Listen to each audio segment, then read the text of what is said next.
இந்த மாப்பிள்ளை வந்து பார்த்துருக்கீங்க. எதுக்கு அங்கே அப்படி ராகினி கல்யாணம் பண்ணி கொடுக்குறீங்க அப்படின்னு சொல்லிட்டு ரொம்ப ஆக்ரோஷமாக பேசுகிறாரு.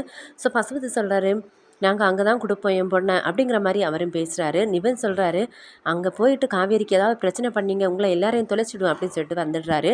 இந்த பக்கம் பார்த்தீங்கன்னா காவேரி, விஜய், தாத்தா எல்லாருமே உட்காந்து பேசிகிட்டு இருக்காங்க. ஸோ வந்து தாத்தா சொல்கிறாங்க, காவேரிக்கு வந்து தாலி பிரித்து கோக்குற ஃபங்க்ஷன் வைக்கணும் அப்படின்னு சொல்கிறாங்க. ஸோ விஜய் வந்து சொல்கிறாங்க, ஆமாம் சீக்கிரம் ஃபஸ்ட்டு வைங்க அப்படின்னு சொல்கிறாங்க. அவளை வந்து இந்த நூல் போட்டிருக்க கழுத்தோட பார்க்குறதுக்கே ஒரு மாதிரி இருக்குது, சீக்கிரம் வைங்க அப்படின்னு சொல்கிறாங்க. ஸோ காவேரி வந்து விஜய்கிட்ட கேட்குறாங்க, என்ன அவ்வளவு என் மேலே அக்கறை அப்படின்னு சொல்லிட்டு போகிறாங்க.